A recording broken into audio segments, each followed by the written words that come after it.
This episode is brought to you by Old Toby, the finest weed in South Farthing. Gets you high!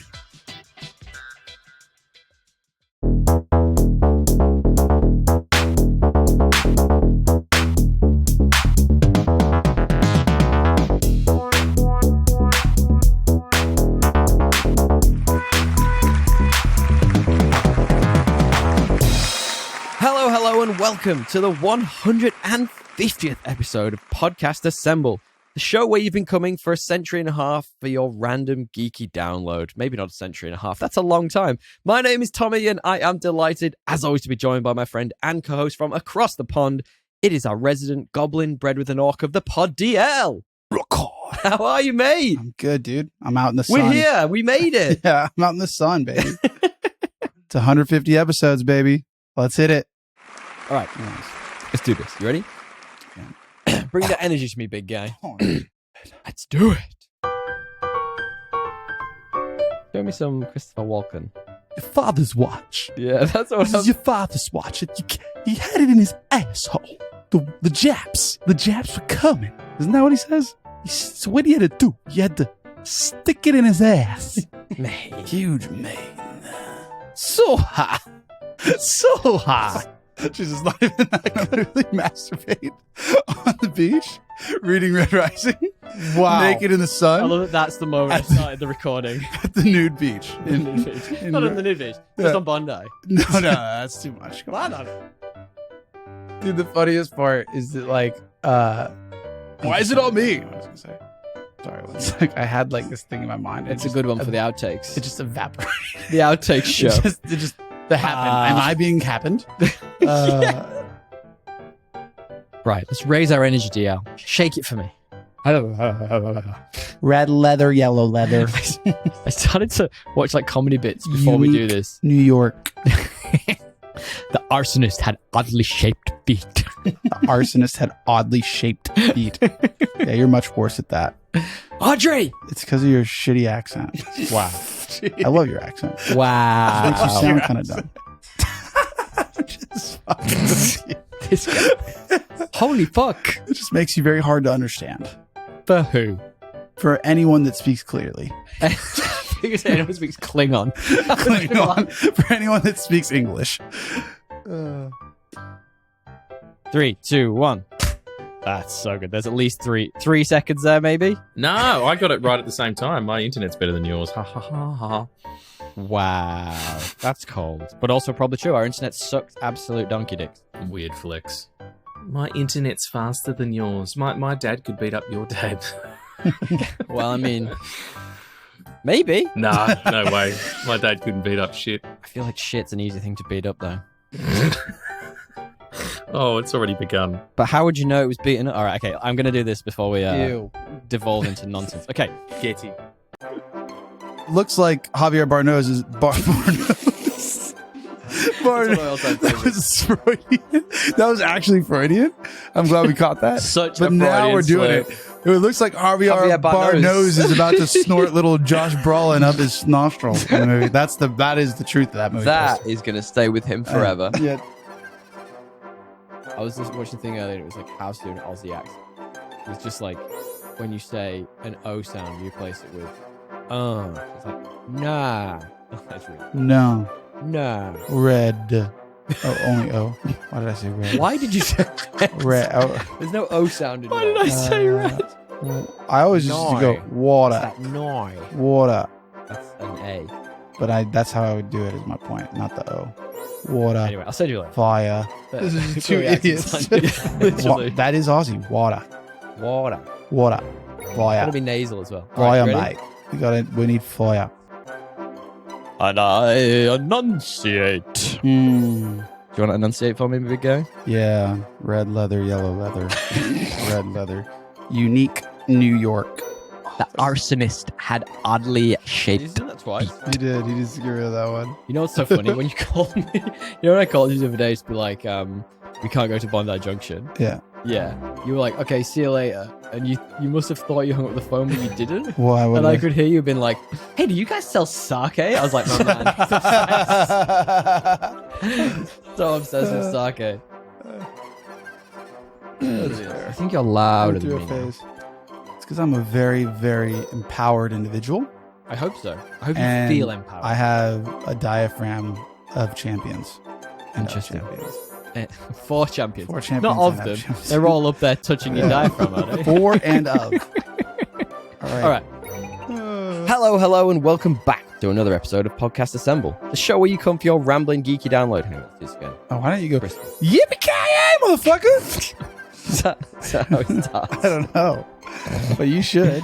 Actually, Matt, can you please put some Christmas music? You were so loud when you said that. You! Sorry, Matt. Sorry, Matt. Give it a thumbs up. Give it a share. All the things for algorithm. You! Yeah. Soldier boy, tough. That's great. Is it over? Oh, that's brutal. I genuinely think Javier Bano's might be one of my all-time favorite. Well, it's now up there the with podcast. Aaron Taylor's Johnson. We just have to say it. I don't know how these things. How do we make it to 150? And No, not- I don't know how he made it to 1 with this level of tomfoolery. Oh, and here is to many more, my friend. Yes. I can't wait for the next 150. Guys, for anyone who is new to the podcast, welcome. Thank you so much for joining. We really appreciate it. We're here to talk about our geeky interests and things we think you're going to like as well. We'd love to throw in some fun recommendations. And those excellent edits have been added by friend of the show and editing genius, Mr. Matthew Bliss of blissery.fm. If you want him as part of our podcast team, stick around. We will give you his details at the end of the show. He will also be putting in time codes. And while we have you, why not give us a 5-star review? That would help us out a lot. We really appreciate it. It helps algorithms, things we don't really understand. Please help us out, guys. I'm here with one of my best pals. We love to check in on each other and talk about what we've been up to. DL, what's been happening? Dude, it's like back to normal life. There's no Boise's trips to Prague. To life. There's Back no... to reality. Yeah. And we also sing sometimes, apparently. I didn't know this, but apparently we sing a lot. I think you sing a lot. I'm going to take a go out on a limb here.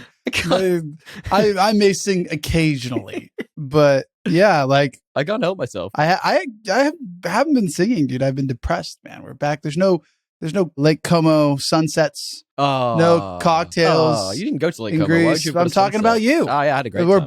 both back to Wonderful rainy time. Sydney. It is pissing it down here. What can you do, It's dude? hideous. We didn't get many sunsets, Dude, whatever. when we were over there. It Boise's rained the Prague whole trip. time. There was so much going on. Now Yes. it's just back to reality. You want to sing it? You want to sing too? I know you do. Ah, man, like we've had some fun times since we've been back. Let's be perfectly honest. It was, Yeah. you guys know this. It was my birthday last weekend before sometime. That's true. We had our tradition of going to Happyfield, which for anyone who doesn't know, we live in Sydney. And there is a place called Happyfield. And to me, I think it might be the happiest place in the world. For you, it it's surely up is. there. You're very It's- excited about this place. every year, we massively indulge and go for what it's kind of like a diner, American style breakfast. And you get everything. And like my eyes just ding. I kind of feel like, you like this enough. You should just go more than once No, a year. that's what makes it great, though. Maybe. It's Maybe like you the could film go we're gonna be twice talking- a year It's like the film and we're talking you'll about still today. like it. I probably only watch it once a year, maybe less. And every time I watch it, it just makes me so happy. Yeah, I haven't seen this one since the end of COVID. So I think it's Ooh. been 2 years. That's at least 2 years. Yeah. So for anyone who doesn't know, there are a bunch of Lord of the Rings medias in the works and are coming out. There is the War of Roherrim, which is an animated movie coming out this festive season, I'm led to believe. And they've also just announced a movie called The Hunt for Gollum, which makes me really worried because there isn't a lot of content for them to pull out for that. There's literally nothing. Literally nothing, like one sentence in the entire book. So we decided we would do something very Lord of the Rings based and start a new anthology. Can we call it? We can. we call it? Hands down. I mean, I kind of like once you watch one, it was like very hard for me not to watch the Right. night. It's like Frodo. You can't quit on the way to Mordor. You don't give up. Well, actually, he tries to a couple times. But, I'm gonna make a big bold statement here. Yeah. Frodo's the weakest link in the whole team. I mean, He's the worst. of course, but like that's also apparently why he's successful. Right, because he's bad. Because He's the like worst, everyone feels bad for him. so he gets help. Yeah. He's Harry Potter, basically. Yeah. But like with like a much more animated face. We'll get into that. We'll get into that. We'll get into it. But you've been up to anything else? What's been happening? Dude, I have been. You went to Vivid, didn't you? What a shitty place. Oh my god. Why do we do this? Any visitors coming to Sydney would be like, Vivid's amazing. Like, why do we go to Vivid? Well, I didn't go to Vivid. Yeah, per se. exactly, because it freaking sucks. It doesn't suck. It's just we've seen it so many times now. But like, surely It's a great tourist attraction. But dude, you know how many people there are not there just for like visiting for Vivid? They're Sydney people. I mean, most of the people. Most of the people are Sydney. Sydney people. And it's like, do something new, man. There was like 2 exhibits. There was 2 exhibits that were cool. Well, literally only the 2. exhibit I went to is very cool. And for anyone who doesn't know, Vivid is what they do in Sydney at the beginning of winter, right? It's like winter solstice time. And they put on this like wild light show, and it's amazing if you go and do like a harbour boat tour, and you can see it from a distance. But once you've done it once or twice, it does get a little samey. I'm not going to lie. I'll tell you what, I'm not doing the walk anymore. The last 2-3 times. Well, we did Dark Spectrum, and that was walk. absolutely like we only did it once, and I found it really good. No, that sounds fun. I went in without any expectations, and I really enjoyed it. Like, can't you drink on it? We drank before we went to it. I thought you could like drink on the train now. It's not a train. It's like it's an old train platform that's unused for Wynyard Station in the middle of Sydney. And you go down, and it's all unused areas. Some of it's like a parking lot that they've just repurposed. But it's actually really cool. Like each room has its own aesthetic and its own vibe. Some rooms are like really like pumped up, like house music. Some rooms are more like mellow, ethereal. It's all kind of housey, musicy stuff with like. And I was just walking through, being like, if I was on mushrooms now, this that'd would be be fun. amazing. No, I kind of think, I just think like that it's not creative enough to make this big a deal of it. Sure. It's just like they're literally like a couple LED lights here, and I'm like, come on, guys, be a bit more. There's some really cool stuff out there. If you're from out of town, that would be pretty cool. It's just because you've seen it so Where are many you times. from? Cooper Pedy? Sure, it's cool if you're from Cooper Pedy. When I say out of town, I mean like, I don't know, Bali or you're visiting from the US. If I left Bali to come and see to lights. Vivid, I'd fucking neck myself, dude. Well, if you came from Bali to Australia, sure, you wouldn't come when it's this cold. Yeah, no, I mean, I guess like it depends. Anyway, I obviously have strong opinions about Vivid. I did do that. That's not what I wanted to talk about. I did other things as well. What were they? I went and cooked a really, really good meal. Ugh. Spicy prawns. Oh, chili sauce on them. You know, made some fried rice out of sushi rice. Tried to make it, OG. You sound like you should have a mullet and a mustache right now. The only thing that was missing was sake, as you heard at the beginning. I've got a little bit of an obsession with sake. But no, that's about all I did, man, other than catch up on some content and, boring life stuff. So I'll pass it to you. What did you do? Let's talk about that right now. Guys, if you know anyone who might like this kind of geeky stuff that you're going to hear about in just a moment, pass the pod. We'd love that. Not just give us that 5 stars that you can do right there in app. Give it to someone you know. Give them the gift of Podcast Assemble. We would genuinely, really appreciate it. You asked me what I've been up to. Yeah, what have you been doing? I've been up to a bunch of stuff, but I've tried to narrow it down to a couple of things. I like to give at least one that's like an interesting recommendation or not. Mm-hmm. But man, with Deadpool and Wolverine coming up, I just got so excited this last week. It was my no veto week on the weekend. So the girlfriend couldn't say no to whatever I was putting on. I was like, it's time. I have to rewatch Deadpool 2 because I probably haven't seen it in a good 3 or 4, maybe more years. And I've seen the first one like a ton of times. Like, I think I've only seen both of them once. Really? Yeah. Oh, wow. I mean, like, I found it pretty hilarious the first time.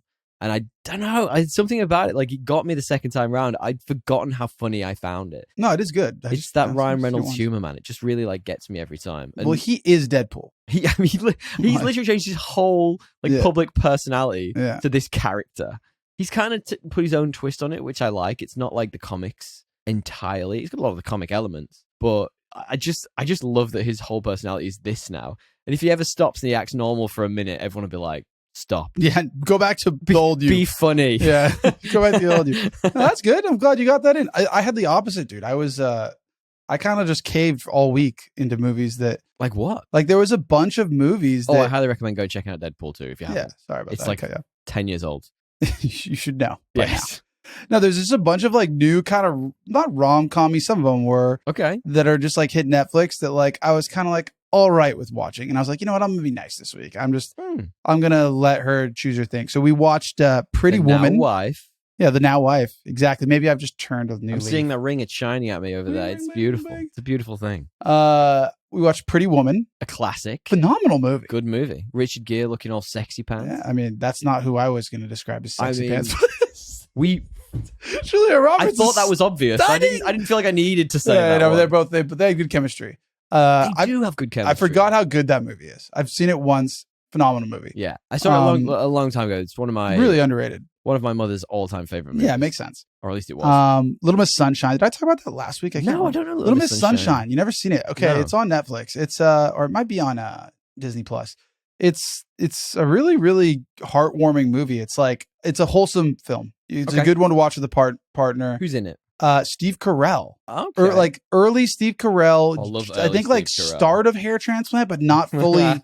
He hadn't fully done it yet, but it's definitely post the first couple seasons of The Office. Because he went from your creepy uncle to to your daddy. I don't know about daddy, but you're charming, kind of dad dude. Yeah, he is. Speaking of my internet sucking balls, I can't even load IMDb right now, so I guess we can't look at what Little Miss Sunshine has in it. Oh, I'll give you the spiel. Give me the top level synopsis. Yeah, it's got the lady from Hereditary as well. Oh right, okay. Yeah, I'm so dumb. If your internet's down, I can't look either. Thanks for that, mate. I appreciate all that effort you put in there. Who's the lady that's in Hereditary? I can picture her face. It really annoys that me. chick, but she's super young. She always reminds me of Uma Thurman for some reason. It's also got a little bit, but I know what you mean. Yeah. In her face. It's also got the dad, the grandpa is super famous as well. He's an actor and everything. I can't remember what he's from, but we're really good podcasting about movies right here, aren't we? It shows you how much we rely on IMDb.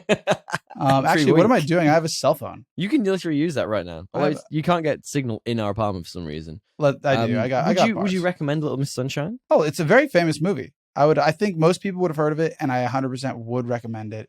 It is a great movie, wholesome content. Couple, not always happy. Yes, okay. But, not a bad thing. And what's the main conceit of the movie? What's the MacGuffin driving the plot of the movie? A magic ring. No, a beauty pageant. Oh my God. A beauty pageant. Okay. I'm glad you asked, because that's a beautiful answer. And it's true. I'm excited. Yeah. I might give that a watch with the partner. Yeah. We started a thing actually while we were away, and we needed some content to watch that a lot of people have been really chattering about for a little while now, and we thought we'd give it a go. It's a British TV show called Fleabag. I don't know if you know this one. It is Phoebe Waller-Bridge back before she was Indiana Jones, young Indiana Jones, whatever she was in that film. Yeah. And it's really fun. Kind of ironically, it's a little Deadpool-esque in that it continuously breaks the fourth wall. Yeah. And it's really I can see why people really like it, because it's different and it's really honest, and it's really honest about women's problems and their relationships. Just a bit dour. The episodes are 30 minutes long. And after 5 of them, honestly, I was a bit I was just sad. I get it, it's funny, but it's really satirically dark humor. Yeah. It's not it's very witty, and it's very British humor, should I say. But it's dark, and it's not always the show itself. The storylines of the show are quite sad. So her best friend has died before the show starts, and she has a terrible relationship with her father, and her and her sister don't really get along, but they have to force themselves to be around each other. Things that are just normal life and are normal relationships. But then I'm watching it being a bit this is really great, but at the same time, I have that. I don't need to watch someone else. Yeah, why is this content? Yeah, I feel there's a conceit coming around it, something around the old best friend's former boyfriend or something. That's coming. I can tell it is, and if we stick with it, I'm pretty sure we're going to get there, and it's going to be great. But the beginning of it is just so dour. I'm it's really put me off. Yeah. We haven't quite got back around to it yet. Wrexham is back on Disney Plus, and I'm I just want something lighthearted. I feel don't watch it if you don't like it. Right. So you don't recommend it? You give it if you I like all the things, everything I just described: dark satirical humor, relationship focused, about bad relationships and the funny sides of that. I love that stuff. But for some reason, it's just, and it's not the whole, it's the woman lead thing. It's not that. It's just something. Maybe it was just the time we watched it. We watched it at the wrong time. Maybe. And I wasn't in the right mindset for it. I don't like bad relationship dark comedy. I'm ooh, you guys are toxic. Figure it out. Unless it's the quick, I don't need that. If that's the main storyline, if it's a side storyline, it's kind of funny for some reason, because everyone has that one friend, where it's like obviously a super toxic relationship, and you're just like, oof. But they're just fun occasionally. Well, yeah, you like them both, but like they're Well, toxic. The thing about it is the main character is the toxic one. That's what I'm saying. When it's front and center, it might Yeah. not be as. It's tough. Yeah. Well, she's got like it's like sort of three key storylines. One's their father and his new like wife partner, who's she doesn't get along with the father, so it's this weird, strange relationship. Then there's this relationship with her sister, who is like, I don't know, it's weird. They love each other, and there's like occasionally a bit of banter there, but her sister's a bit stuck up and very British and like doesn't deal with her silliness. And then there's her like dating life, which is she's constantly out just trying to hook up with dudes. And I'm like, like it's fine, but just give me some happiness. Might not at be your some target point. audience, You might not be their target audience. Like I say, all the things in it I should really like. It just maybe I'm going to come back to it. Okay. I'm going to give it another go. We're going to power through this first season, and I'm going to give you a real recommendation. Right now, it's I don't know. Yeah, It's iffy. You got one more? I one more. I have many more, but I can go with one. I also just finished the 3-body problem. Okay, all right. And I gotta. We've been talking about this. I gotta see. I get where you're coming from. Preface this for the audience. So Tommy has been saying that he, well, to be fair, We'll talk about 3-body problem in general. So 3-body problem is D&D's new show. It's an adaptation of a crazy. We talked about it, I think, last week. It's The crazy guys who sci-fi. made Game of Thrones. Yeah, and it's their Netflix deal, right? It's their Netflix deal.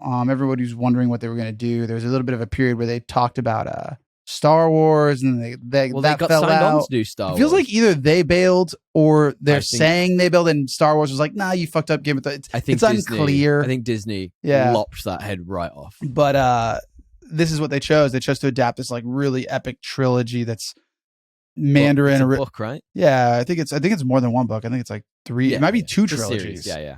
And it's like really dense sci-fi that's like dealing with all sorts of crazy, alien stuff. And you were pretty high on it last week. Multi-dimensional stuff. And it's translated from Mandarin. These guys bold. You can't say they lack ambition. They didn't translate it, did they? Come on. No, but like adapting something like that, it's hard. I get it, but they didn't translate it. You can't You're making it sound like they picked up the book and literally read the words. No, I'm making it sound like adapting something across cultures is hard. Sure. But the point being, like, it's not an easy thing, and they're fairly ambitious, and maybe they should just calm down.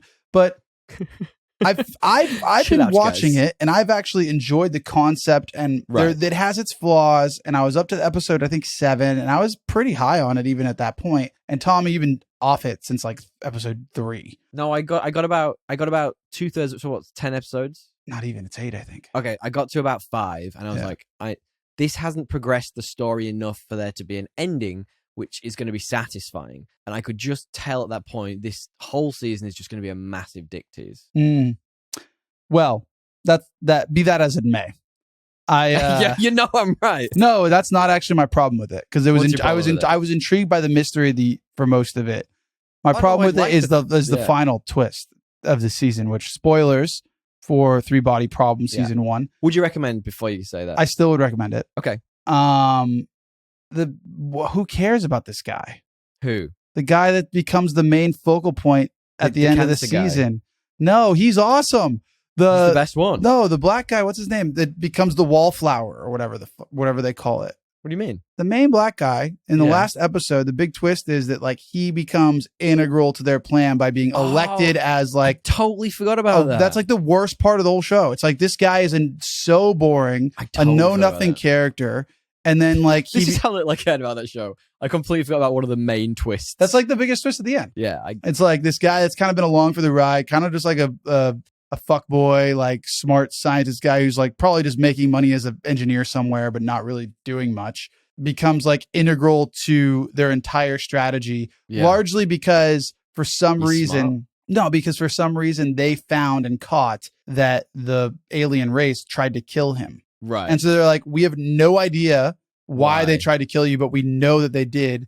So for that very reason, you're important, and we're going to make you one of the people on this like secret committee. 3 people that determine the fate of the universe.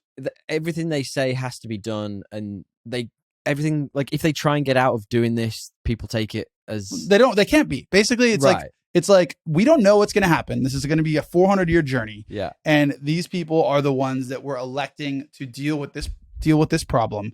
And it was like, all these crazy scientists, military strategists, and this random guy. This random dude. like, who's good at hooking up. yeah, and apparently. smoking weed. And the only reason they picked him is basically because they've figured out that the aliens, for some reason, tried to kill him. Yeah, which makes jack all sense. And this is like ultimate power kind of position. It's a really interesting concept. I'm excited to see where it goes. I like the concept. I hate that actor though. Don't think it did enough. Hate that. Well, I mean, it's always going to be multiple seasons. Yeah, I get that, but I Yeah. wanted something.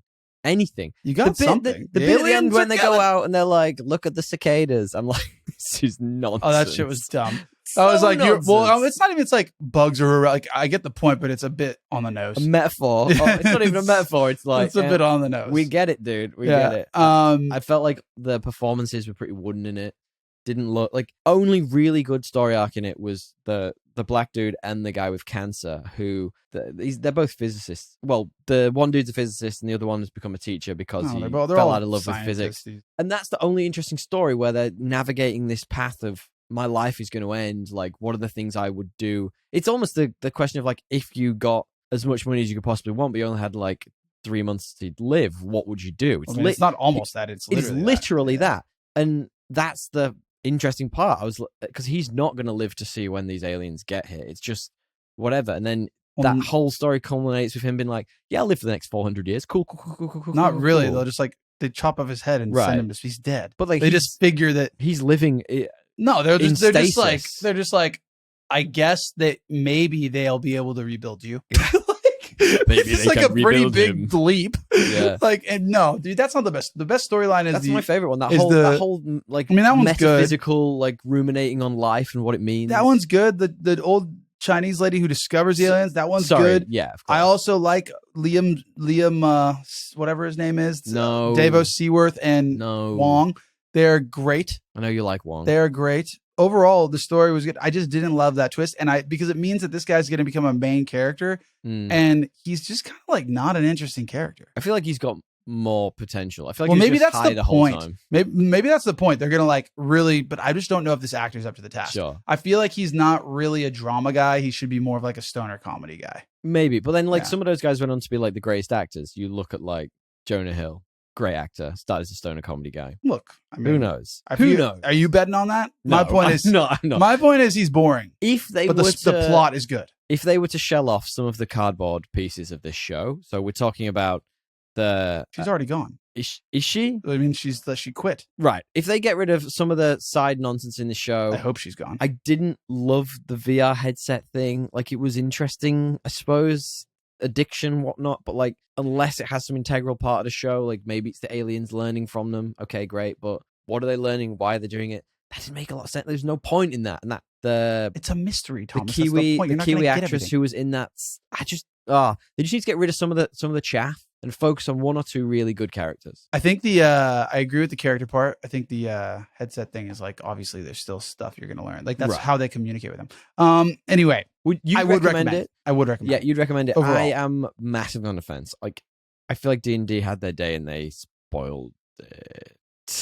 Got to renew for a second season. We will see. That's right. We will see. Guys, if we haven't mentioned anything that you would recommend we watched, please hit us up at Podcast Assemble or thepodcastassemble@gmail.com. Or you can just go to our website, www.podcastassemble.com. You can find all of our contact details there. Send us memes, send us news, send us reviews. We will call you out on a pod if you send us those things. That's amazing. We also have a YouTube channel. I haven't done it for a little while. I need to get back into it in the next couple of weeks. But check out Podcast Assemble on YouTube. We got stuff on there, man. We got stuff everywhere. We're just we're a content powerhouse right now. And I just nearly deleted all my notes. That is not a good thing to do at this point in the pod. TL. Basically got this movie memorized. You'll be fine. Do you want to preface our main topic? It's the main topic theme. Yeah, dude. So we've already we've kind of hinted, but we were thinking of, what to do for episode 150 and took us a little bit of a back and forth. What do you do? Really come up with anything. And so at one point you just asked me to give you my top 3 movies randomly. Yep. And I, of course, said that was an impossible task and I gave you 10. Yeah. Which, by the way, what do you think of my top 10 off the top? I quite liked it. Off the top of that. I thought it was pretty good too. Quite modern. Yeah, I think if we asked friend of the show and guest resident Riggs, he would probably say something artsy and from the 1930s. He would probably give more. That's fair. They are modern. For the guests, Inglourious Bastards, In No Order, Inception, In Bruges. Whoa, 3 little ins there. Yeah, a little bit of alliteration. Ins and is there any outs? Fellowship of the Ring, The Departed, True Grit, Gladiator, The Dark Knight, Fight Club. And then I realized I'd only given you 9, but the 10th would be Jurassic Park. But Amazing film. after watching Pretty Woman, I don't know. I don't know, dude. I was going to say that. Is 9 a little bit fortuitous that there's 9 in the Fellowship? 9 rings. There's 9 rings? Is there 9 rings? No. I think there's more. There's so many rings. Yeah, there's a lot of There's rings. 9 Nazgul, so there's going to be more. Why don't they make the story about the other rings? Why are they talking about the hunt for Gollum? Right. Wouldn't Like, that be surely so there's so much interesting? more to do. Anyway, We are talking about the 2001 movie, The Fellowship of the Ring. DL, do you have a stupid plot summary for this? yes. And Well, we've realized a long time ago that we are not the best at bringing a plot down to its simpler points. So we thought we'd be simple ourselves. today we're going to do our simplest. We are. Simple Joe. Simple Jack. Okay. Do you know Simple Jack? Do you Isn't remember that- Simple Jack? Isn't that from Rick and Morty? No, Simple Jack is from Simple Rick. we siphoned off all of his thoughts about his daughter. Oh, jeez. You can cut as much of this what you. No, Simple Jack is Tropic Thunder. Okay. Uh, Oh right. Oh yeah. dumb summary of A Fellowship of the Ring. The Fellowship of the Ring? Fellowship. The Fellowship of the Ring? It is the Lord of the Rings, Fellowship the Fellowship of the Ring. The Ring. There's too many ofs and thes in that. A motif for man's 7 sins gets thrown into a volcano. It's really the whole trilogy, to be fair. What are the 7 I sins was again? gonna, remind me, what are the 7 sins? There's lust. Yeah. There's wrath. There's greed. There's envy and sloth. Sloth. And Kevin Spacey. Gross. Gross. He's a bad bloke. What can I say? My stupid plot summary takes a slightly different route. I go with elderly geriatric traveler leads unsuspecting multi-ethnic group on a meandering journey because he thinks the jewelry his mate gave to his nephew is cap. That's simply it. Cap. We're gonna leave it there. I don't know what cap means. I Sounds Gen Z. heard a young person say it, and I thought it sounded good, so I'd slide it. that sounds so Gen Z. Look, this is obviously from Peter Jackson. We've talked about Peter Jackson before on the podcast, so we love him. He's amazing. I don't believe those Hobbit movies were entirely his fault, but just listen to this cast, right? Sean Bean, some of these, posthumously, that's not the right way of putting that, since this movie have become huge, like Sean Astin, huge, Andy Serkis, Viggo Mortensen, Orlando Bloom, Kate Blanchett, Ian Holm, Christopher Lee, Ian McKellen, deep breath, John Rhys Davis, Liv Tyler, Hugo Weaving, Elijah Wood, like the cast itself, Yeah, Vigo. even in hindsight, in 2001 is just phenomenal. I gotta say though, I mean, a lot of them weren't big. that's what I mean. Like none of them were. So at the time, some of them must have been like long shots. Obviously, Hugo Weaving he'd done The Matrix at this point. People like Sean McKellen. Bean has been big for a long time. He was in the James Bond films. Yeah. He's huge in, but people like Andy Serkis, this was like big break, Vigo too. right? Yeah. And like I love that Frodo. Viggo went off and did his own thing. You know, became like an indie movie guy. Good for him. Yeah, I mean, he has some big movies, but you're right. None of them are big budget. Now, DL, Yeah. as we're talking about cast, Yeah. I'm going to bring back a favorite section of the podcast. And we haven't talked about this for ages. Friend of the show, Resident Reegs, who I mentioned before, keeps bringing it back for us. I'm bringing back for us Goofy IMDB Picture. Now, for anyone who doesn't know, Goofy IMDB Picture is when we look at someone's IMDb and go, why is that your IMDb picture? Like, this is your way to a bigger audience and people to see for the first time. And you chose this. And you chose this. And we have a current MVP of the pod. We've had a few, but this is where we're at currently. We will always respect Ray Buktenica, the true MVP of the podcast. However, current MVP is Manuel Tadros. Now, explain that picture to our beautiful viewers. Again, listeners. you got to see it to believe it. But I'm going to put this on our Instagram. yeah, he's got a perm. He's a white dude with a perm. In I what don't must think be he's a white dude. is he Hispanic? Yeah. I thought that was just the filter. I think this is just an old Well, no, photo. his name is Manuel. Right. Yeah, fair enough. But he's got like no buttons. All the buttons of his nice 80s, 70s shirt. Yeah. This Buttons. is very Boogie Nights. Yeah, it's Porn star. yeah, it's Boogie Nights. It's but like a Boogie Nights side character. Yeah, my favorite bit is that he has his name in a very 80s font, like Yeah. plastered across the It middle looks of it. It's looks great. like the intro to the movie Yes. that he's not in. Right. And Manuel Tadros is from, if you can believe it, we talked about a movie called Beau is Afraid not long ago, and he is the chief depot cashier. That's a bad movie. Don't go watch that film. It did bring us this legend, though. Now, we got a real contender this week. A real contender. And in the spirit of Goofy IMDb Picture, I'd like to introduce you to Peter McKenzie. Now, Peter McKenzie plays Ellendale in this. Now, this Lindale. is a fantastic IMDb picture. I mean, explain this to the listeners. I mean, what do you mean, dude? He looks like a substitute teacher. It's like a teacher's. It's like photo day at your local grammar school, right? And that's your music teacher. Oh my god, maybe this is the point of IMDb. Maybe we're trying to find all the pictures of people who should have been geography teachers. Yeah, this guy. That's kind of that's the energy that our Lord and Master Raybook Tenica gave off. That's definitely the energy I'm receiving from old mate right here. Although he has the elf hair, he just needs the extensions in the front. He just needs the plugs. This guy could be like an 80s Aussie guy. Like he has. It's a headshot though. It is. I mean, that's the point. He doesn't need a new photographer. Like he made a great pic. He needs a new barber. For sure. He needs a new picture. He needs a barber. Maybe not a new one. 1983. I was saying that both of our this. Why do you think it's so old? I think it's just a shitty background and a shitty haircut. I think it could have easily been recent times, dude. Peter Jackson clearly likes this guy. He did special effects with him, and he worked on King Kong, obviously The Lord of the Rings, The Fellowship of the Ring, and The Legend of William Tell. So he's done a lot of stuff with old mate Peter Jackson. So DL, quickly then, who do you choose as our reigning IMDb Goofy champion? We have Peter McKenzie and we have Manuel Tadros. I don't know, man. I think Manuel Tadros has swag. I think we got to go with Peter. Dude. Yes. Peter. I mean, like he's trying to Manuel's trying to typecast himself into like a timepiece movie. Yeah, he really is. We've talked around this movie way too much now, DL. Why don't we get into this? So what are your memories of The Fellowship of the Ring, like when it came out? 2001, that's a long time ago. You'd have been what, like, I don't know, 9? Yeah, I was young. 2001, what year is it? I think I was 14.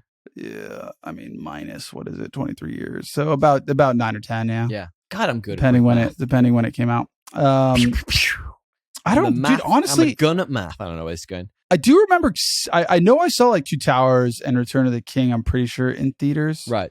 But I don't know if I saw Fellowship in theaters. I think it was one of those movies I just like saw after it came out on HBO. You know, like certain movies were always on HBO. I lived in England, I guess you guys don't have HBO. We didn't. Okay. Not as HBO. Like it was packaged as like something else. We might have had, it might have been like through one of the paid it would have been networks. Yeah. But our parents were so tight, they did not get us the paid networks for a very long time. My dad always had that because of, not all of it, but because of the porn. I believe that with your dad. Sorry, Pops. No, he had it because I think it was because of like boxing and stuff. Yeah, right. I think he liked sports like channels. all the sports stuff. But we had it most of my youth. Right. But I remember watching it and just like loving it. Hadn't read the books before. Yeah, I think I'd read The Hobbit. Okay. Because I had to read that in school. I read The Hobbit after. I had to read that in school. Oh, cool. And so school, man. And we read the Hobbit. Well, I think it was, I went to Catholic school growing up, and he's pretty Catholic, right? Christian? Pretty sure. Who? Tolkien. I mean, probably. I mean, yeah, so I think it's like... Was Peter McKenzie one of the teachers there? By the way, I'm going to put the Goofy IMDb pictures on our Instagram, and if you guys would like to join us at Podcast Assemble on Instagram, you can vote. You can vote on their story. That'd be fantastic. Yes. So you read The Hobbit in school? Yeah, that was my context to the world. And so mine was a different way in. So if you guys want to go back deep into the vault of our episodes, you will find something we did a long time ago, which is from, I think, the 1970s. It is just called The Lord of the Rings, and it is this wild, creepy fucking animated version of The Lord of the Rings, and it only really does up to the end of the Two Towers. It never actually finished. They ran out of budget. It's a wild story. Go and check it out. Go check out one of our episodes. It's some story. It's a good one. It's a good one.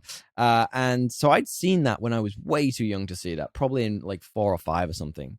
And this is one of my dad's all-time favorite books, and my uncles and the family kind of went in the family. So when I heard this was coming out, I got the books and I absolutely smashed through them all in the lead up to this coming out. So I kind of already had an idea of where it was going because of that weird 70s. But you've been on like a 10-year. You'd been on a 10-year cliffhanger, right? So I didn't know where it was going. So and I read the books and I loved them, and I watched this, and I just remember just being enamored by it the first time I watched it. And this has got such deep ingrains in me. I think we talk about this every Christmas. My dad used to put this on every Christmas. He'd get the extended versions out, and they would just be on in the background in the living room while we were having Christmas. We'd be like opening presents, and like that's the best. Gandalf would be up against the Balrog. Shall not Cross. Right.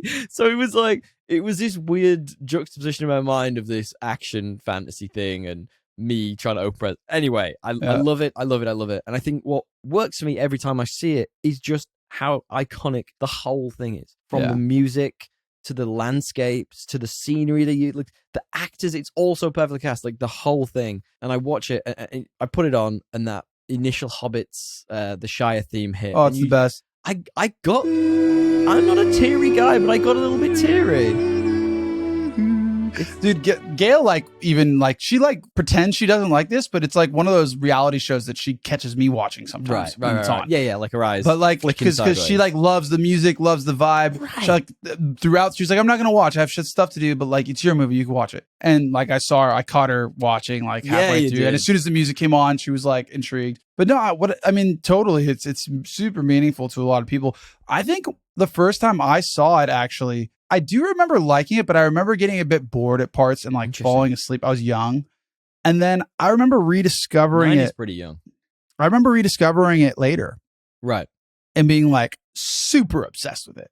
Like years after it had come out and being like, oh, this is awesome. I get to rewatch all these because I didn't really remember the details. I didn't really understand everything. And like had like this renaissance with it when I was probably in high school. Okay. And then I read the books after that because of it. Yeah. So, well, I mean, yeah. I wish I'd have.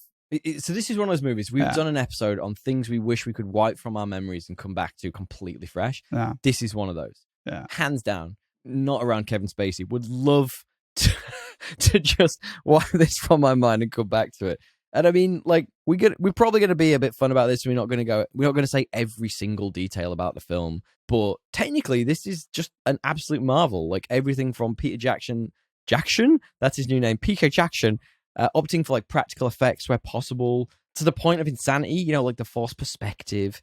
Yeah. I just wish more films took this much care these days about the creation of everything, the world, the characters, every fine detail he's been dreaming about his entire life. And not that every film has to be that, but I just wish there was that little bit more care in There's a lot of like things though that could deserve this treatment. Like if you could give it to it. So just find those and name 5. Somebody make a bet, dude. Somebody make a bet like this studio did on Peter Jackson. Because we were just looking at his IMDb. He had not done much. Terrible. There was like nothing in there. They made this huge bet on him and it like paid off. Give him $95 million for this. Yeah. Unbelievable. It's pretty cool.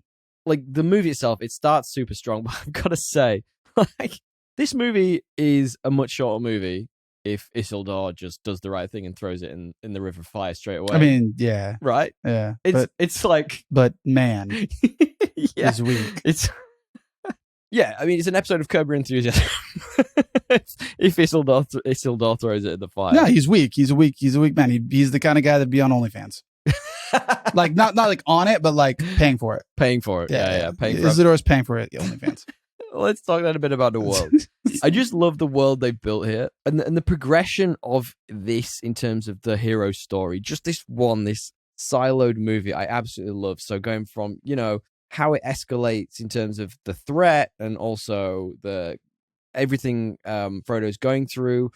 Is just so perfect from Hobbiton to the Prancing Pony to Weathertop to Rivendell through to Mordor. The journey itself and the world that's created just through Frodo's eyes is just so perfect. The first hour of this movie is like my favorite hour of any movie ever, I think. Right. It's just like so happy and then like slowly creeps with this tone that's like, oh, what's going on? And then like it's not even just the script, it's the cinematic, like cinematography choices of like showing the over the shoulder view of Gandalf's face when he hears, oh wait. Yeah. And he sees the red on the ring and you see Gandalf's face of like the relief gone into, basically like accepted fear and just like stress. Like it's like, and you're just like, it hits. And they do that a couple times. Like his manager asked him to do another piece of work. He was like, not another one. You know what? It's like resigned. Saruman. It's resigned, like contented, resigned content to like this terrible fate that he's like, well, it's on me. Like yeah, you know, like yeah. like I gotta step up. It's like a Right. really amazing moment. There's so many moments like that in the first hour. And the way that they are just balance so like cool. the whimsical nature of the hobbits with, you know, the darkness of the world around them, I think is just amazing. Totally. The way you go from like Sam's farthest step from home to the first encounter with the Nazgul within less than 10 minutes. Yep. Is just so wild to me. Yep. Like you put that on screen and it doesn't make sense. And I'm just going to be flat out here. I think I'm still a bit scared of the Nazgul, even as a 37-year-old man. Yeah, They're terrifying. freaky, dude. They're like, I mean, they are terrifying. they are. But also, Yeah, when you they- see them at the very beginning and they're the old men kings, that's pretty much everyone who's been standing for election in the US for the last like 10 years. Just like ancient men. Yeah, Here, have all the power. No, they You literally know? take it all and then just like literally suck the life out Yeah, of those right. around them. Yeah, I agree. Yeah. It's an apt analogy. Can I ask a question? And this Yeah. is going to sound so dim, and I'm fine with that. This is what I'm here for. I have to ask the stupid questions. I don't know if I fully understand what the power of the ring is. What is it? Is it sapping the life of, or the power of other people to it? It's a Horcrux. I understand. I completely understand. It's definitely a Horcrux, but like, and you can tell where she got her idea of the Horcrux right, from. right? Does it make Um, him superhuman? Was he already superhuman? Like what? You Like, must watch the Rings of Power, Thomas. I refuse. I will do That's eventually. you I'm gonna actually eventually. really should, and we'll get to that later. Well, there's season 2 But- coming out at some point soon. So yeah. we shall. Is this an honest question? Yeah, seriously. Like, I mean, it's like a really dense question. People Right. have written many a thesis A statement tome. about it. Yeah, but I would say that it is what is the power? What is it? It is the is it is his the power? corrupting. It Is the represents ring power. Like, it what's the- represents the corrupting force of all sin. I think so. Like whatever your sin is, or whatever your thing, your I like feet. yeah. Well, you might that could. I don't pay for OnlyFans. What was the word I'm trying to say? You got me, dude. I've done him. I've won. I threw him off cars. That could blank itself in interesting ways. Well, that I don't sounds know like the- a porn title. I don't know what the word is, but that could like manifest Right. in the ring in very interesting ways. I'm not But sure. is it pulling all of that from everyone who has one of the other rings? Is he that powerful anyway? Like, I think that's what I'm no, not. he's extremely powerful. Right. And if you watch Rings of Power, you'll learn Strong more about dude. that. But it's basically using that power to channel the things that will make you weak and cave into your baser desires, along with like a through line of, greed. Like if you Right. are greedy for something, it will make that worse. Right. And it will and it will make you more what's the other word? Selfish. So when I put Right. the ring on, I just see like a world of feet everywhere. It's like, do you remember that movie? 40 Days and 40 Nights with Josh Hartnett, where he refused to have sex for 40 days and 40 nights, and then there's that one scene where he falls asleep and he's in like a world of boobs, except for me, it's feet. Is that what I haven't would seen see? it.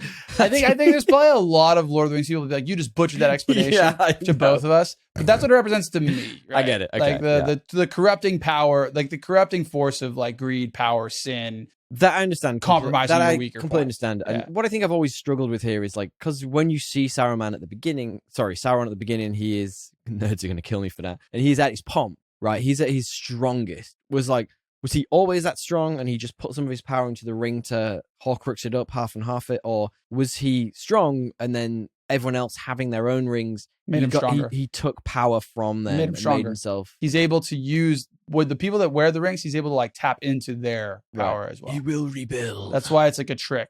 Yeah, right. I like that. Yeah. It's interesting. Yeah, it is. I think I sort of always understood that, but like I think it's the power level I don't understand. It's like Dragon Ball Z. I never understand what it means. They get yellow hair, and then all of a sudden they're way more powerful. I'm like, all right, cool. and that's why but that is Super Saiyan. yeah, right. That is why like you see certain people with the rings, because they basically would like I imagine they're going to explore more of the story in the past, but Right. my explanation of it is like the only people that can hold on to them are the people that are going to be strong enough to contain Yeah. their baser desires and contain Like the risk Galadriel. of their existence. Yeah. Right, because they already exist. So if somebody else has it, he can manipulate them in a much worse way. Yeah, right, Yeah. right. Look, I think Now we're getting into lore stuff, Sorry, which let like me- let me neither of say- us is going to be able to do justice.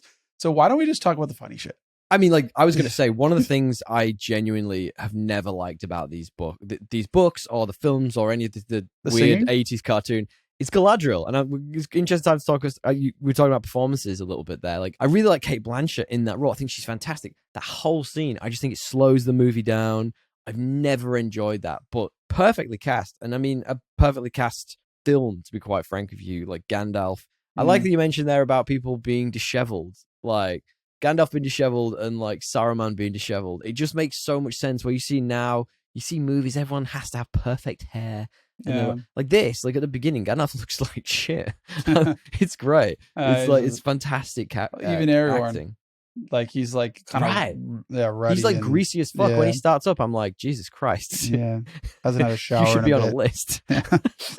No, like I get you mean about the slowdown of that part. It is just part of the book, though. Yeah, of course. You know what I mean? I think that's great. And it's the same way it is I think it's just like meant to highlight the elven. It's a bit long, and slow, and there's not really. But that's the books. But yeah, there is that one part where she goes kind of wild, which is like pretty intriguing. Yeah, I would have liked every single person to have a moment like that, right? Where they're conflicted or they see something, and Boromir does. Exactly. And how good was that? Yeah, perfect. Like, I would have loved to hear it about like freaking the dwarf guy. What's his name? Gimli. What's up with the dwarfs, by the way? They're just like completely irrelevant. Completely. They're like, oh yeah, we'll send 3. They buried down real deep. Yeah, we'll send 3 people. That's all I could find. And that's it. That we've done our due diligence. That's it.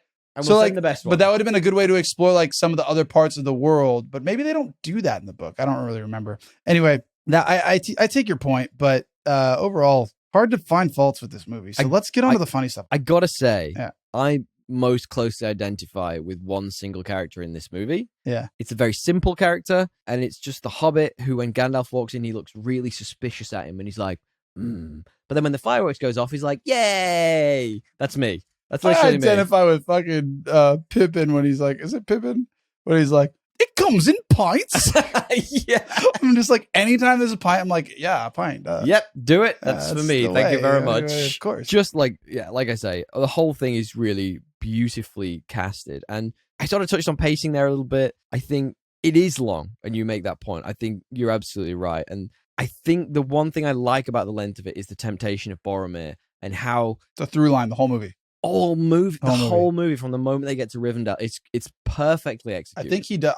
Maybe I'm going out on a limb with this, but outside of Ian McKellen, I think Sean Bean's the best acting performance in this movie. He does fantastic because he is so evil and like annoying in moments, and you're like, dude, like get with the program. But it's so emotively passionate and genuine that you're like, he's had real pain. And then when he actually does the big thing at the end of the movie, where spoilers, if you haven't seen it, sorry, but whatever, where he freaking betrays Frodo, his anguish. Yeah. Like you're ashamed for him. Yeah. And every time you see it, you feel the same way. And you're sad and you're like, oh, he's about to fucking go out, which is the coolest death ever. Right. But like, and it starts the line of him dying in pretty much everything. Because he'd already died in GoldenEye before this. I mean, I don't know if it was the start, but it definitely firmed it up as... It was his thing. Definitely his thing. But the point being, like, I think he is phenomenal, and that through line does carry the movie, because they touch on it, like, literally every 30 minutes. And there's a few... I mean, that's one of the few action scenes in this film. Like, obviously, the action ramps up as you get to the 2 towers, and then into the Return of the King. You get some action, but... You don't get... Yeah, it's smaller action, though, than I kind of like this action better. Me too. I thought it was more personal. That fight specifically at the end with Boromir is just so good. Where he's just, like, getting hit with arrows. He's like, fuck this. I'm coming for you, boy. It's just amazing. It's so well done. And, like, you say that anguish, that's a choice. That's an acting choice. The way he portrays the hatred for himself in that moment and how he tries to redeem himself. Like, redemption's one of the themes of this this movie. And I really, like, I feel like he epitomizes that in many senses. I gotta say, though, action isn't always good. There is a scene very early on where you see 2 very elderly men sort of just wafting sticks at each other and like flying around a room. The bit where Saruman tries to trap Gandalf is just like, you don't like what? Like it's cut really well, so you can't see that it's just 2 old men. It's fantastically done. I like the mystery of it. I'm like, I don't know what they're doing, but it's like kind of crazy. And then like as soon as he loses his staff, he's fucked. But like, I didn't mind it. The whole build up to the scene where like that, I think we'll talk about it later, but I think that scene's build up could have been better with different Right. presentation, but I don't mind the battle. I don't mind I it. agree. It's so different than the other ones that I'm Well, like, yeah, I think probably my favorite action scene in the whole film is when Galadriel. Arwen, that's right. I knew where she rolls up. Liv Tyler's character just like Yeah. rocks up. Like Yeah. the weakest link here, Frodo gets stabbed. No shit. There's so much shit that happens to him. He's literally so paid to useless. just like look at the camera and make faces. Right. Honestly, can we just discuss Frodo's face when he's? Can we just take a little side quest here? I think he does somewhere between anguish and pleasure incredibly Dude, well. is it just me or whenever it zooms in on Frodo's face, to your point, where he's like in any kind of like pain, Yeah, right. or like in trance state, it looks like he's getting his first blowjob, but like in the same moment that While he's he's got getting it, rabies. he's realizing he's gay and that he doesn't like it. Like it's like, you know what I mean? It's like this weird pleasure, but I'm not very into it You can moment. enjoy a blowjob being gay. Like, just Yeah, close no, your eyes. but he's confused about it. Yeah. Do you know what I mean? While having rabies at the same time. I don't know what the rabies, but it's like, look, like Frodo goes to move, stumble, fall. That's his go-to move. That is literally his go-to move. Stab, uncomfortable blowjob face. Like it's just always there. It's just like degrees of like painful kicks to the balls or uncomfortable blowjob face. Maybe that's what maybe that was the acting direction. Now, Frodo, what What I want you to feel is, now Elijah, what I need you to do but it's like all the time, dude. It's like I would. It took me like, this is the 8th viewing of this movie, to realize and like he does this I awkward blowjob basically face. got to the part where he gets stabbed and he has the mithril and he gets like shanked. Oh yeah. We don't know. We know he has the mithril, but no one else does. And I saw his face in that moment. And I was like, that's what it is. Because It's like he's that just face can go coming out of the ways. closet while getting a blowjob from a chick and is like partially into it, but also like, no. Right. Okay. I'm gonna add to that. I think that face goes one of two ways. It's either the anguish into awkward. Oh, I don't know if I like this, or into Or the smile. hyper pleasure. Yeah. That creepy ass smile that made him perfect for Sin City. Like it can go one of two ways depending on maybe he's realized he does like it, maybe he's into it, Yeah. maybe he's not. Yeah, it's like I have the same thing. Like every single character in this movie, especially Frodo, has a half-second shot where they're like looking off into the distance, doing nothing before they just turn and smile. It's like every character has it. It's just they're subtler. Like freaking what's his name? Orlando Bloom, Legolas is he more does. it's more like a little smirk. Yeah. But everybody has it. There's a shot like that for everyone. Does Aragorn do it at any point? Does I think Viggo? Aragorn's is more like a doubtful look Okay. because he's like, Well, he never am I smiles. gonna be king? Like, He never You're smiles gonna at be it. king, dude. You are the hero's journey. Relax. Yeah. Relax, dude.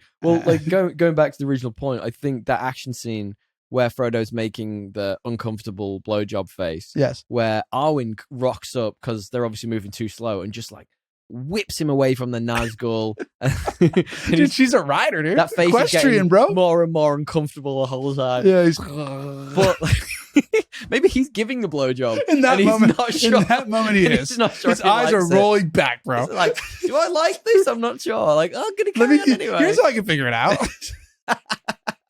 Let's just switch positions. It's the chase suit's fantastic. I really like that, and I like Equestrian, the tension it builds. dude, she's a great equestrian. Sorry. Fantastic. No, Yeah. no, it's good. All good points. Yeah. Solid points. I would like to ask what the acting direction was too, but the lead up to that, the river hitting the Nazgul, like it's just so amazingly shot and beautiful. And New Zealand, man, Jesus, Yeah. And go, it does- go and check it out. You're right. It does feel like a real horse chase. Yeah, and, Like they're pushing those. and to your point, Them some of horses the- can run. some of the smaller action scenes are the better ones. The ones that are like more like personal almost. Which is like most of the ones in this movie. I Yeah, think. I agree. I I absolutely don't think agree. there's any big ones. They're all kind of kind uh, of sparing. yeah. Leaves a lot of the heavy lifting for the Two Towers and Like Yeah. Helm's Deep, as cool as it is, and it is epic. yes. Like always, by the end of it, I'm like, okay. Like when they all like run out the gate and like, I mean, we're talking about Two Towers now, so we should go back. But and they're all like hitting them off the thing. I'm like, all right, guys, come on. yeah, we get it. We Yeah. get it. I mean, it certainly like builds as the movies go on. Oh yeah, for sure. I think Mori is a thing that I would love to touch on very quickly because that is one of my all-time favorite movie moments. Like this is a Mount Rushmore movie for me. It's Yeah, one of the four. same. Like it's up there. It's my favorite one of the trilogy for sure. Absolutely, yeah. But that is one of my all-time favorite movie scenes. Like the building of the tension, the mini battle they have, the fact they're about to get absolutely crushed by all the orcs, and then they. But it's the main elderly leader in the hero's journey, Gandalf, having to face his fears, which you don't often see. Yeah, and it's been built up subtly. It's Right, good, and because it's actually mentioned very early on by Saruman, like just very subtly it's just about like his fears. they awoke in something. Right, and and all the way through, and you keep building. And the one thing that I'm really sad about every time I see this film is that the first time you see the Balrog, which I remember the first time I saw it as a kid, I was like, holy hell, this is the coolest thing ever. The CGI just doesn't quite live up. I don't know. It's very I don't know. good. I mean, like maybe it's like sure if they remastered it a bit, it might be a bit better. I don't want them to change. I don't want them to change honestly it. I don't think anything. for the most part it holds up. It's great. It's fantastic. There were just certain moments where you just go, "Oh, all right." It's Well, all right. That's a noise. That's a noise Frodo makes. all right. So English, but I get you. I would say I get what you're saying, but maybe it's because it's like I'm so nostalgic for me at this point that I wouldn't have it any other way, kind of thing. You know what I mean? So like, speaking of action, actually, you mentioned the final scene with Boromir where he's taking arrows, right? Yeah. The one thing that I find about that really annoys me about that is he had a shield in every single scene of this movie, every single one, except where he sat down in the council. The one time he actually frigging needs it, he's not got it. Yeah, that's fair. It would be kind of cool if he blocked a couple with it as well. And they're too powerful or something. And then or there's just too many or something. Right. Yeah. Too many. Yeah. Is he Dracula? There's too many arrows. Too many arrows. All right. They're getting from left and right. All right. It's like, come on, do it. But he also had to blow his horn, you know. He's not an octopus. Maybe that's what Frodo was doing. He's only got two. He was blowing two the horn horns. of Gondor and trying to realize if that's what he enjoyed. Do you have any tones or themes for this film? I mean, come on. They're all We've brotherhood. talked about all of them. Don't judge a book by its cover is the main theme of the work, I would say. My main one for Human this heart. is that I don't think this is the movie everyone thinks it is. Yes, there are high fantasy elements, and yes, there are absolutely action elements. But this, for me, is a romance. Sam and Frodo. The romance of Frodo finally noticing Sam. Yeah, I mean, which he does over the course of all the movies. And the dewy eyes he makes at him are the dewy eyes of only someone who's found out whether they like a blowjob or not. took him three movies. Took him 3 long movies. But by the end of it, he's like, Sam. Yeah, obviously temptation, corruption, courage, sacrifice. Yeah, I think human heart in conflict with itself, like obviously that's like everywhere. Yeah, there's just so much. This is like a classic, dude. There's a lot of good versus evil stuff. Yes. And the evil inside you. It's the simple stuff done really well. Yeah. And sometimes I think that can get a bit muddied. Now, we normally go straight into 3 best and 3 worst here, but I have, and I think you might have, something that I just called miscellaneous thoughts. And I kind of wanted to say them before we move on because they're bits about the movie that, you know, I need to say. I have to have my idiot piece. Do you want to go first or shall I go first? No, I think I'll go first. You go. Dre's miscellaneous thoughts. Perhaps a dumb question, but why is Sauron leaning down and reaching in the first place in the very first scene of the movie? Like he's out there swinging his club, just yeeting people like they are flying. And then he hits the guy. The guy's on the ground. He's like got the club. Why is this a WWE? Is he going for a chokehold? Like what is he doing? Just reaching with his open hand with like the one thing that's giving him all the power. Only thing he needs. Like I don't like completely because like it just finished the kill. Conquer Middle Earth, dude. Like I don't know. I found that this is the first time I actually noticed that because I was always like, oh yeah, he's just like a crazy creepy guy. I did think, but I'm like, I thought exactly that. What the hell? He's got the thing in the big. What is it? A just club? Crush his head. Yeah. Well, it's so easy. He is bugs. Let's speed this up. Well, give me. Sorry, that was not rapid fire. Give me rapid fire. I don't really feel like anybody gave Merry and Pippin the brief. Dude, honestly, I get it. They show up. Like kind of without any intro to what's happening, and then all of a sudden they're in the mines of Moria. Yeah, no one tells them. Well, don't they listen in at the council meeting? Kind of, but they come in late, and he's talking about like smart people for a mission. He obviously didn't get all. Didn't understand. I feel like he's a few screws. No, I just think like neither of them were ever briefed, and they think this is just some fun thing, and then they're suddenly in the mines of Moria. Elevensies. Yeah. What about second breakfast? Love it. What else? Can we just discuss how fucked these guys would be if not for Aragorn? Oh, big time. Like the first hour and a half of the movie. Frodo's trick move stumble. Aragorn MVP. Yeah, he is the MVP. What else do I have? Just degrees. No, I've already talked about that.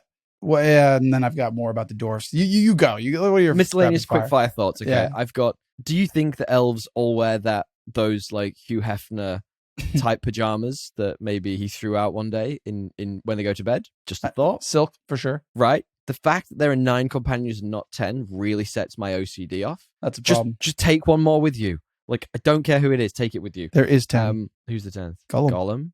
He's not in this one, though. He is. How do orcs breed? Are there orc hotties? We'll never know. And Gandalf, when he's in that dusty-ass library, smoking his big pipe. I was jealous. Why, Gandalf? You are going to set the whole place on fire. Talk about a great library of Alexandria. Like, he's just going to fuck the whole shit up.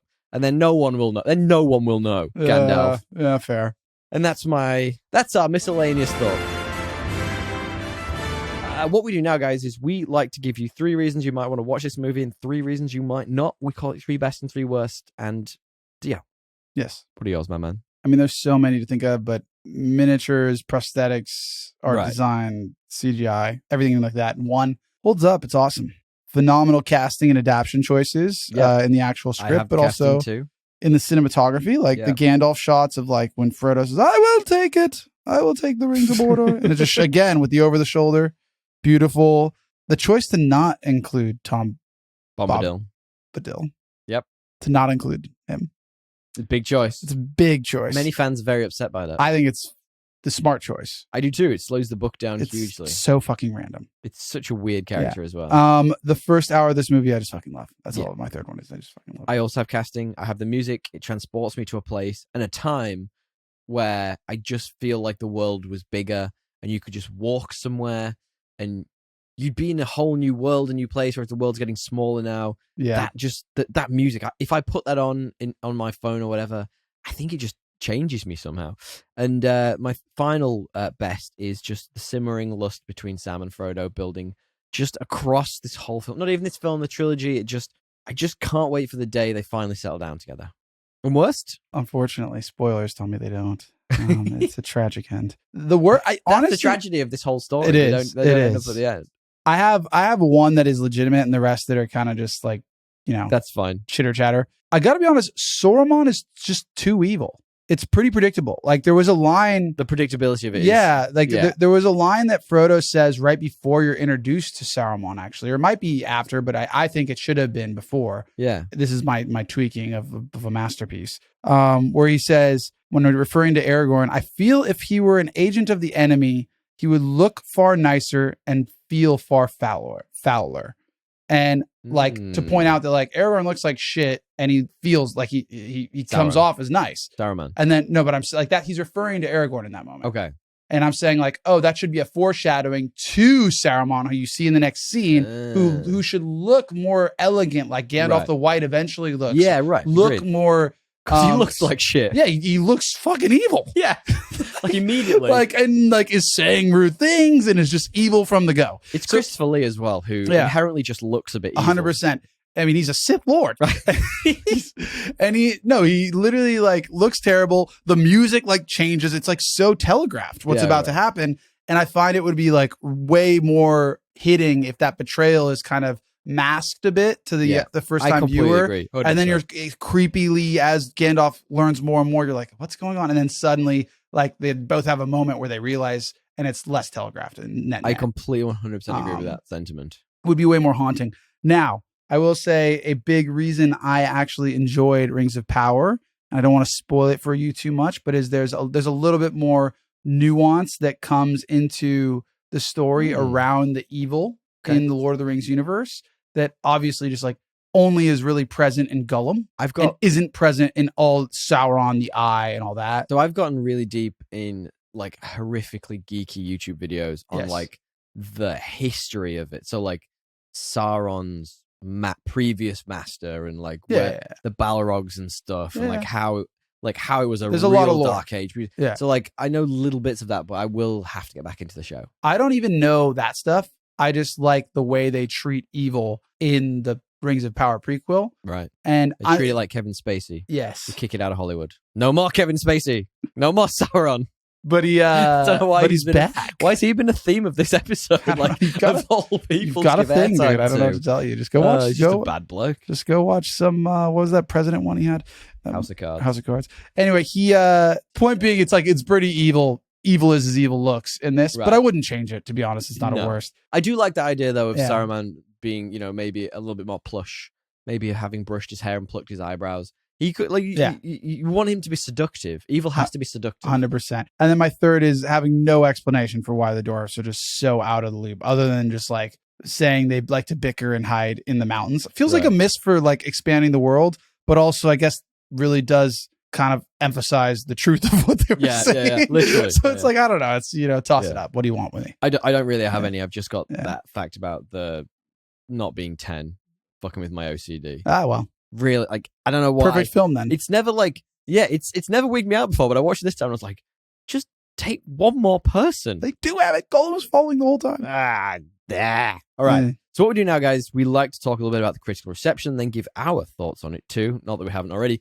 DL, can you guess for me the current IMDb score for this? 9.4. Ooh, it's an 8.9. It's still pretty good. To be fair, very few movies are 9.4. Lots of show episodes are, but not a lot of movies. Considering this is probably my favorite of this trilogy, which is it's not my favorite trilogy of all time. That's probably Indiana Jones. It's up there with the best trilogies of all time. Really? This I is think the best it is one. my favorite trilogy. Really? Okay. Not the Dark Knight trilogy? No. Third one was not good enough. Not the Zack Snyder. No. I couldn't even get that word. I couldn't think of a trilogy. Okay. What do you reckon the current Rotten Tomatoes score is percentage? That would be high. 98. Oh, it's 91. I don't think anything's 98 on Rotten A Tomatoes. lot of stuff is, but not old stuff. I should have known. Okay, all right. Yeah. Finally, then, we talk about Letterboxd, which is all user reviews and is always 3.6, but never 3.6. 4.2. It is. It's 4.4. Oof. That's high. It's good. Users love this. It's good. I did look at the Letterboxd reviews to try and find who would mark this down as a 0.5, and I found one. It was by some guy called Not Enough Marky Mark or something. Because there's not enough Mark Wahlberg in the Marky film. Mark. That is a real throwback joke right there. Yeah. So finally, we do our rating for this film, which, because the internet is so binary, we just say, is this movie better or worse than the most average movie we know, which is, and probably will always be, Aquaman 2018. Now, this is obviously better than Aquaman 2018. We need that. But skip the segment. I'm going to flick this on its head for once and ask you the question. Is this better than the books? Good pivot. Is this the rare time? I mean, it's obviously better than Aquaman 2018. That's a given. I think it's like unfair to ask, but when viewed through like a modern lens, like will a 18-year-old of today, Gen Z, enjoy the movie or the books more? That likes to read, they'll enjoy the movie more. Interesting. But the books did so much for high fantasy in general that it's like kind of hard to be like, oh, it's better than the book, because the book is like a foundational element of like all fantasy. So 100%. It's it's tough. And look, I'm a lover of those books. I burn through them. This. I still enjoyed them. I'm not the fastest reader when I don't need to be, but I just tore through them. And a lot of singing. Right, that's my problem with the books. Well, you know what your problem is? You don't sing the song. If you sing the song while you're reading it, you have a little bit more fun. Give me an example. Pull out the book. I can't speak Elvish. Sing me an Elvish song, Dre. It's like, I'm dumb babadilla bob on the dicky dick. I don't remember, dude, but there's a lot of songs. Did you say I bob on the dicky dick? I feel like that's a Freudian slip right there. Okay, right. Do you want some trivia, true or false, to wrap up? Yes. Excellent, because you're going to get it regardless. Trivia, true, trivia, false, DL. Christopher Lee as Saruman was the only member of the cast and crew to ever have actually met J.R.R. Tolkien. Is that true or is that false? Man's old. He is old. He's real old. He was in World War One or Two. He wasn't in There's World a really War weird One. There's a really weird fact about him, and I'm sorry I'm going on a pivot here. We've missed all of the trivia, we know that, but there's a really weird fact about him where, in the third one when he gets stabbed by Wormtail, I think it might be, it's not where it is in the books, but they do it in the film. He gets stabbed by Wormtail and he falls off the tower. Yeah. Peter Jackson apparently went to him as an acting and was like, as a director, and went, hey, when he stabs you, I need you to make a big old scream and fall off like you. And he was like, but that's not the sound a man would make when you get stabbed. Yeah. And he's so very British. He's like, he would make more of a noise. Like he was surprised and the air was being drawn out of him.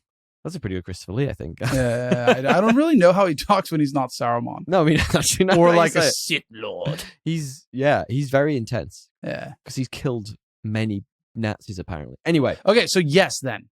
True. You think he met J.R.R. Tolkien?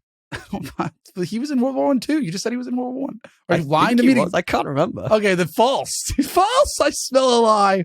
Well, according to IMDb, that is actually true. Fuck you. He also apparently read Lord of the Rings once a year until his death in 2015 and had done so since it was published. So That's wild. you know who does that? No. Germ. Jim? J.R.R. Tolkien? Sorry, G.R.R. Martin. Who are we talking about? Germ. J.R.R. George Martin. R.R. Martin. Reads the... He reads Fellowship. Germ. Germ. We call him Germ. He reads it once a year, apparently. Wow, maybe that's why he's not writing those books. He needs Trivia to true, trivia stop. false, DL. The movie actually uses around 70% of real dialogue from the book. Is that true or is that false? True. You fell into my trap once again. Oh, Yes, I'm getting better at these. Yeah, that was completely made up. I don't know. Could have done, might not have done. I just made it up for funsies. 70% seems like not a bad shout. 75%. Pretty high. Yeah, maybe. They didn't, I mean, they have to make it cinematic as well, surely. Like, Well, that's 'cause- usually done by cutting things. Very true. But Yeah. I can't say that for a fact, so I made it up. Fair. Trivia true or false, DL. Although in the movie it only seems to be a few weeks or so, in the original book, the time between Gandalf departing Bilbo's party and going and looking through the Library of Gondor is actually closer to 17 years. 17 years? True or is that false? I don't think that's true. That's false. It is true. Time it takes him to get all the way, because you have to go all the way to Gondor, and the time it takes him to go through and find all the stuff, it spans around 17 years. I thought it was like years, but not 17 years. Look, it's trivia from IMDb, so it has to be right. All right. It Wow. must be true. And finally, trivia true, trivia false, DL. Sean Bean's They're name- really bad at finding this ring then. Like the Nazgul had time, dude. All right, sorry. Finally, then, DL. Trivia true or trivia false. Sean Bean, Boromir's death in the movie is his favorite on-screen death. True. Is that true or is that false? It's got to be true. It is true. Yeah. That's a trivia IMDb for you, baby. Who knows if any of that's real, but we think it is. Ultimately, guys, this is a film I yearn for and reminds me of lost youth. It Yeah. reminds me of being young, and every time I watch it, I turn on the music, transports me to a different place. I just fucking love it, to be Yeah, honest. same. Yeah. Same time next week. The same film. Should we just watch the same film for the podcast every week for the rest of our lives? I don't know. Well, I guess we'll find out. Well, guys, Yeah. thank you so much for sticking with it. This was our 150th episode. If you're still with us after 150 episode, or if you're new to the podcast, we appreciate you.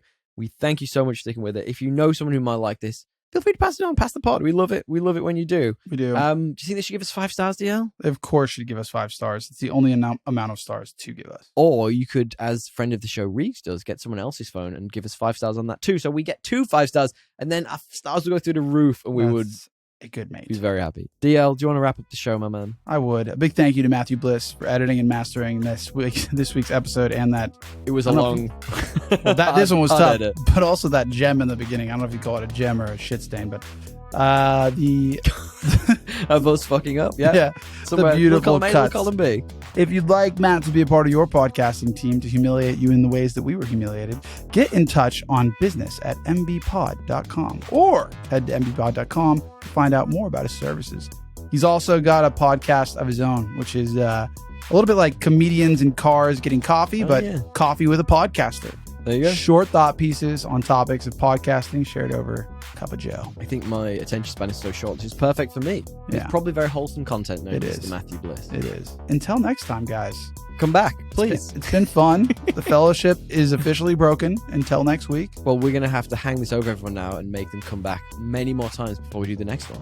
Is that Like we the do with the tease? Harry Potter things. Is that the We do tease? one every year. Until next time. Tell you. Laters, Gators.